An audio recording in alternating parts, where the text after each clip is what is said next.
Nem todos que entram na sua vida foram enviados por Deus. E talvez, sem perceber, você esteja ajudando pessoas que, na verdade, estão bloqueando as suas bênçãos. Este é um aviso divino. Preste atenção, porque existem 7 tipos de pessoas que você não deve ajudar. Se você insiste em sustentá-las, o preço pode ser alto. Sua paz, sua fé e até o cumprimento do propósito que Deus preparou para você. Número 1. Os impenitentes.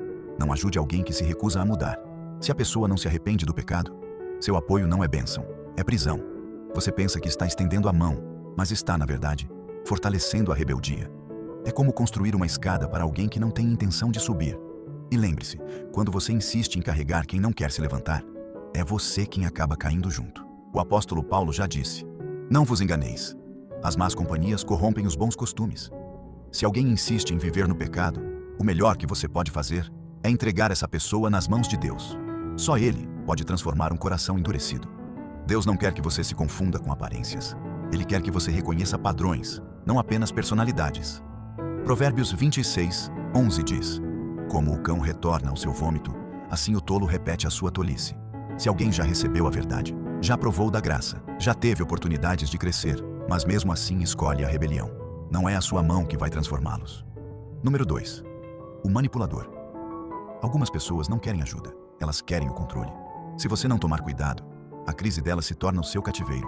São elas que transformam sua gentileza em obrigação. Fazem você se sentir culpado. Fazem você acreditar que dizer não é falta de amor, que é anticristão. Mas ouça, manipulação não é ministério. Jesus nunca se deixou controlar pelas emoções ou pelas expectativas das pessoas. Em Lucas capítulo 4, quando a multidão tentou impedi-lo de seguir, ele se afastou, porque sua missão não se baseava em pressão, se baseava em propósito. Só porque alguém fala alto sobre suas necessidades, não significa que você foi chamado para atendê-lo. Se ajudar alguém custa sua paz, seu propósito ou sua identidade, isso não é ajuda, isso é uma armadilha. Número 3. O divisivo. Deus não abençoará o que divide o seu povo. E quando você ajuda alguém que semeia divisão, você não está ajudando uma pessoa, está ajudando o inimigo.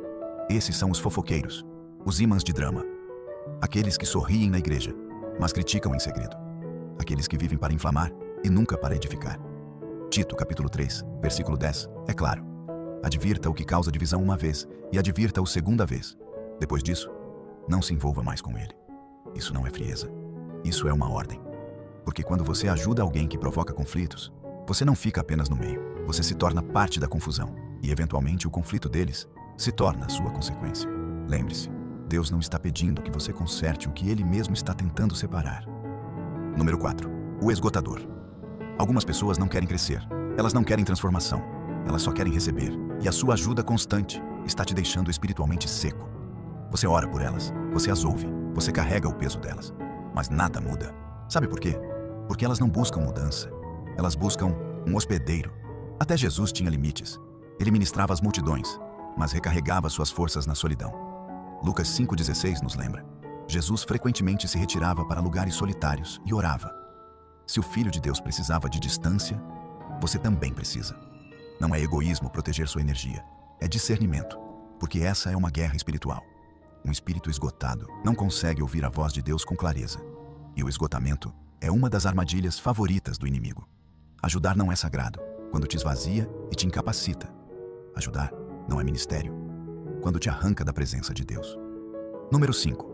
O substituto de Deus. Se alguém olha para você em vez de olhar para Deus, pare de ajudar.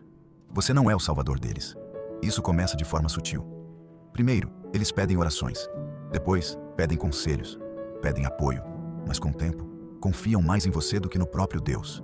E a verdade é que, toda vez que você se apressa para consertar algo, você está ocupando um lugar que só Deus pode ocupar.